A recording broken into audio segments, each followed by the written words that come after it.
Welcome y bienvenidos to this episode of Love Learning You. I'm so excited today because we are going to get into how did we get into this tagline for this podcast called Let's Get Compassionately Curious Together. So if you've listened for a while, welcome back. If you're new here, make sure you hit subscribe or follow. We're at Love Learning You on social channels. You can listen to us on Spotify, Apple, iHeartRadio, etc., all the platforms, Audible. But let's get into it right away. So we're sponsored by educatoraid.com. Again, you might hear me say that at the end of every podcast. Let's get compassionately curious together. And today's book vlog, a special episode, we are going to dive into this text by Warren Berger. And these episodes are usually around 7 or 8 minutes. I've gone live and done a couple on the YouTube channel at Love Learning You, same as our podcast name, but I've done a couple live and I wanted to do an actual podcast episode version.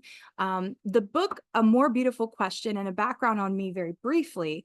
I was a teacher and principal by trade. I still work with K-12 schools and I love it. I wanted to be a teacher since I was 8 years old, and I've always been very curious. I love to ask questions, and sometimes it gets me in trouble. It got me in trouble as a kid. It's gotten me in trouble as an adult. And when I say trouble, I mean that to ask the right questions and to also be the person who asks questions can actually be very scary. And it, in my opinion, can take bravery. And then to ask the right questions, I think we have to have this sprinkling of compassion along with some other things. So we want to get into it. And I just want to introduce this text as a platform because when I did teach, one of the cool activities, so no matter who you are, but especially if you're a parent or you work with students or children in that type of setting, I think the types of questions we ask really matter. And especially, and let me not even say that, networking, professional events. One of my pet peeves is honestly going to events and having to shoot the breeze, so to speak, or just talk about the weather, quote unquote, with people that you meet for the first time. And I've been that way since I was a kid. I'm very observant. I notice details and patterns very easily. And I enjoy people watching and studying people. So it's no surprise to me that I've gone into the field of work I have as far as a researcher and practitioner around cultural empathy and cultural psychology, and also understanding the neuroscience behind why we ask the things we do, why we judge people the way that we do, why we all have bias from the time we're very, very young. So these are the types of things that excite me and interest me. But going back to things that you can do a little bit differently already and giving you a strategy, in the classroom, any unit or lesson I would kick off with had a question of sorts. And sometimes they're called guiding questions, sometimes essential questions. These can be two different things in the world of K-12 education. For our purposes, we're just going to say guiding question. And the questions I ask are actually intended to ignite more questions. And the reason that I did that as an educator, and I still do that with adults that I facilitate, even PhD level adults, is I want to understand as a facilitator and teacher of learning, where are the different competency levels as well as lived experiences and where the mind's at of the participants in that moment. So one question I might have asked when I taught 4th grade science specifically would have been, what do we want to understand about the growth patterns of a tomato plant? Okay, say that we're going to be starting a unit on tomatoes, and the specific lesson for that day was about dissecting the seeds from a tomato fruit. That was a real lesson that I used to teach. So if that was the lesson, and then we're going to be charting those responses, of course, you can embed math standards, you can do writing standards if you use science journals and notebooks, which I love. I'm actually coming out with some soon, so stay tuned. If you're an educator or parent of a student who just loves to be outdoors. However, that question would then, I would have students just write it on a Post-it. We would post them all on the board. And then we would try to see, do we answer all these questions throughout our unit of study. And it was really cool because kids could also feel like they were co-leading and co-teaching and offering their knowledge and expertise. And this is something I've seen a lot, whether it's in Montessori programs, international baccalaureate programs, as well as public schools, private schools, charter schools. I've seen it across the board. And so one thing about asking brilliant questions is that no matter your space as a professional, no matter the setting you're in, they all help us gain understanding, whether it's about ourselves or others. And that is why I like questions. So I do realize, though, that that is not how everyone is wired.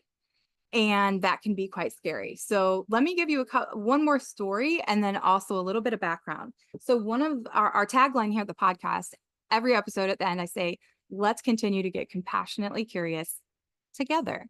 And the reason that I chose the word compassion is because it holds this kind of deeper meaning. And I do see a lot in the world right now where, and it's been happening really the past couple of decades, where there's more mental health acceptance and awareness. There are much more supports, whether it's in the workplace or schools, for differently abled, mental health needs, etc. So the world is broadening, our views are broadening. However, that doesn't mean that it's everyone's understanding or experience. A prime example is the current political climate in the United States. And we have two different candidates on opposite ends of the spectrum as far as beliefs, policies, et cetera, in a lot of ways. Some ways no, and we're not going to get into what the American political system is today. That's not this episode. However, one of the things I'm already seeing happen, obviously, is the rampant reactions and hate that is spread around on social media platforms. And I think it's approximately 70% of written language is misinterpreted, and it's misinterpreted with a negative bent. And so not only are we often misreading what people intended to say, we're receiving it in a lean of it's filtered through probably our worst perspective of what they could have meant.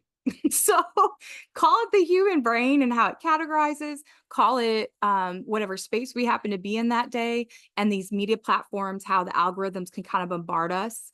And if it's not bombarding you, then it's also given me pause to go, well, why is everything looking the same, or why is it all the same lens? So it's really important in this day and age that we do ask questions. And so a little bit of background on the word compassion. It actually comes from a Latin root, and it shares the same meaning of the root of the word sympathy. So often you'll see, even if you look in the dictionary, synonym for compassion is sympathy. And sympathy often can mean feeling sorry for someone, or feeling bad for someone, feeling pity for someone. In this situation, because the Latin roots cum and sim, they both mean with. And so that's where you see some intersectionality with people saying, well, compassion is a little bit like sympathy, but not quite the same thing. So let's break it down further. If you go deeper into those beyond the cum, C-O-M, the Latin root, you get into compassio. And compassio, it comes from the Latin meaning fellow feeling. We could really unpack that. And then we also have compatir, and to suffer with. So I'll give a prime example. This is a social media example. It actually just happened this morning before I'm recording this. And I put out different content across my platforms, depending on what I'm working on, what programs I have going, et cetera. And I came across this post, and one of the commenters decided to say, well, I think that on LinkedIn, this was the platform I was on, I think on LinkedIn, any type of religious post should be banned. Nobody cares, and I don't care. This was the person's statement. And I saw the comment. It didn't cause any type of, ooh, that makes me so mad. Ooh, I can't believe they'd say that. Nothing like that. But I'll tell you my exact thought process. I literally went, I wonder what's happened in his story or his life to make him say that. And I really did wonder that, because that isn't my experience. I don't feel that way, whether I see people who are Muslim, Jewish, atheist, Christian, etc. If it's a belief post, I don't have to do anything with it. I don't, and if I really don't like it, I can just say, I don't want to see this in my feed anymore. So it was interesting that he took the time to say that. So my question that I then posed, knowing that written language can be misconstrued, this is a person I don't know, I've never met. It's a social media platform. There's a bunch of other comments and perspectives already flying around. And I said, interesting perspective. If you don't care, why do you think there should be a ban? So for me, I really do want to know, because I know ultimately from a psychology perspective, if we care, we often do get worked up and we have reaction, or maybe we don't, some people really thrive, or they think they thrive off of negative energy. And to have that type of energy, it can serve a purpose. And it brings me back to actually ask a question, which is, what purpose does that serve for you? So any reaction you have, you don't even have to label them good or bad, but any reaction you have, you can ask yourself this question: what purpose is this reaction serving me right now? And what is it telling me? What is it telling me underneath? So there's some things I might read sometimes even online, and I feel like, go, what? I can't believe this person would post that. I'm sure many of us can relate. Um, so just understand, first and foremost, how about we try to have grace, especially when we're reading the written word online, and many of these platforms, which are global. It's over almost 9 billion people on the planet. And we all see the world through a very different perspective, meaning our lived experiences, our cultural context, our personality makeup, the time and space we were born. And many of us also struggle at times in our lives, whether it's because of work or family or grief or suffering, depression, anxiety, these different things that might plague any one of us at any time, sometimes bigger things than others. Addictions, heartache, heartbreak. These aren't things that are different for any human in our experiences. We all experience suffering. And so for me, compassion is about, can I try to understand your suffering, or I'm looking back at these Latin root words that I have written down as my notes, because can I actually try to be with my fellow human and have some type of feeling, or at least try to understand what they're feeling? And it doesn't mean that you're going to be at the same frequency. It doesn't mean that you're going to be matching the same energy, nothing like that. But all that a question does is it helps open the door to go deeper. When it's a yes, no question, and it's not perhaps the right question, and it's just, what's your name? What's your job? That doesn't really tell me much about who that person is. It tells me about what they do and happen to have as their title for a job. That might not even reflect their skill set or their spiritual gifts and talents. It really tells me nothing about their cultural context, personality. So when we think about questions, whether it's in an online media forum, whether it is in a class you're in, whether it's in the workplace, whether it's in your home, whether it's in relationships, personal and professional, the questions we ask are important. Now, I also know there's generational differences between how we ask questions. And I would encourage all of us, regardless of our age, regardless of our backgrounds, even if you're in situations, and I want to leave us with this quote actually from the book. Once again, this is just a book vlog, meaning me talking about and introducing you to a book. And then I'm going to close out with letting y'all know that down below, you can hop in right now, grab my free Audible list of over 35 title recommendations, and then check out our new program, Purposeful Pages, see if it's for you. So going back to my notes, the question that we had in this text, and how I want to bring this all together too, is your ego healthy enough to be the only questioner in the room?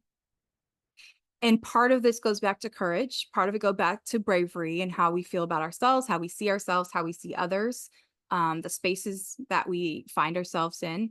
And I'm going to read it one more time, even if I'm not wired the same as someone else. And I'm like, I don't feel anything about that.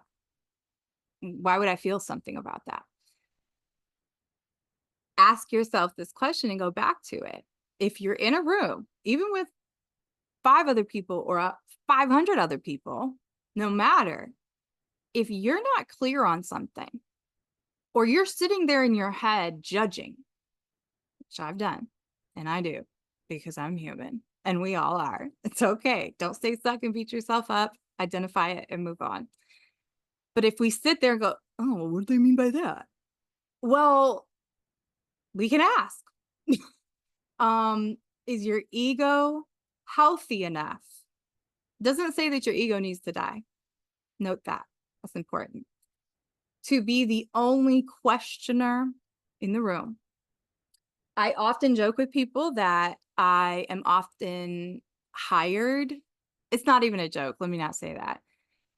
I am often hired to be a disruptor in organizations and ask the questions that other people don't want to ask. This is what I mean, to go full circle to where I started of it's gotten me in trouble. As a kid, it was truly curiosity. It's why I love being outside in nature, because I could just endlessly explore. And it was like I was discovering and asking questions at the same time. Then I'd go check out books at the library about those same things that I was outside doing. So this is something that I've been kind of returning to, even as practices, because those things were missing when I became a school principal. I became much more of a workaholic. I already was as a teacher from the time I was 20 years old. And I think it's important to pause and ask a question. Even if you ponder on that one, there's some questions like that one. I'll probably be journaling about that the next couple months. And I'll be exploring for myself, just to model for you all, what are those questions and in what spaces that I would still question if my ego is healthy enough to be the only questioner in the room. So I'm going to be going deeper with that, but I wanted to do these book vlogs, and I wanted to bring this over to the podcast, actually, not just do the YouTube live versions. I have 2 other ones on the Educator Aid YouTube right now if you want to check those first ones out. But let me share my screen very fast here. And then you can also look at the show notes. There we go. Okay. Give me one moment, you all. I thought I had this pulled up for you. I do. Okay, so if you click on the link below, you can also visit bit.ly, bit.ly, and then / join book circle, join book circle. And this is where you can pick up my free Audible list. You can learn a little bit more about me and my background. Who is this lady talking with her plants in the background? And then choose if it's an opportunity for you. So the only thing that I do want to point out is just what to keystone texts is what I'm calling them, or spotlight texts. They are going to guide the work that we do together. This program is, number one, I created it for my own accountability. I'm going to be honest. I wanted to reread 2 texts that I've read completely multiple times, the 4 Agreements. So this particular Purposeful Pages book circle is called the 4 Agreements book circle. And then our other supporting text will be The Untethered Soul. The Untethered Soul I've hopped around in. I haven't read it cover to cover, and that's my honest truth. I wanted to share this, though, because you can find the complete syllabus, and then it is a very self-paced program. Every session will be released the 2nd Sunday of the month, and the suggested journey is across the 6 months. I'll have different assignments embedded. This is not the deep dive resource that if you enroll, you'll receive a lot more things. This is kind of a broad level syllabus overview of the objectives, but this also details the different tools we're going to work with. I wanted to address a couple questions that I've already received about this. And once again, you can visit educatoraid.com to find this, or click the link below.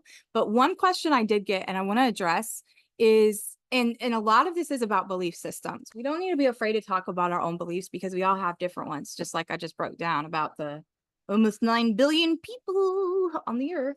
I got an interesting question, and I had a person ask about the 4 Agreements from a different religious background who didn't have a large understanding of Toltec traditions and wisdom. I don't either, and I'm not an expert, and those aren't my tribal lineages. Toltec wisdom and those tribal lineages are based in Mexico, which is modern day Mexico, of that region of North America. I want to point this out because she asked some questions that were really powerful and gave me a lot of thinking to do. And this person had mentioned that, I don't know what I think about that personally with my own beliefs type thing. And that's common. And that is something I ask myself actually since I was a kid with reading books.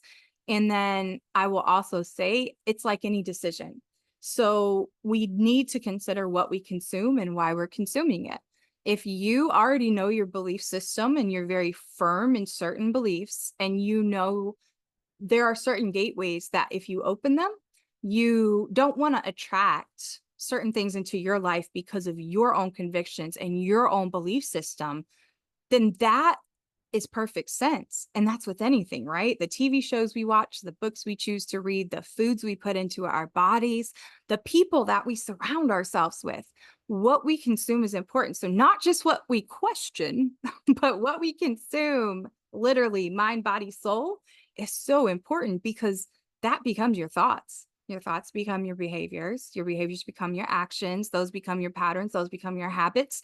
Bada boom, there's your life. And there's your belief system reflected in how you speak and how you write and how you interact on social media. We're back full circle.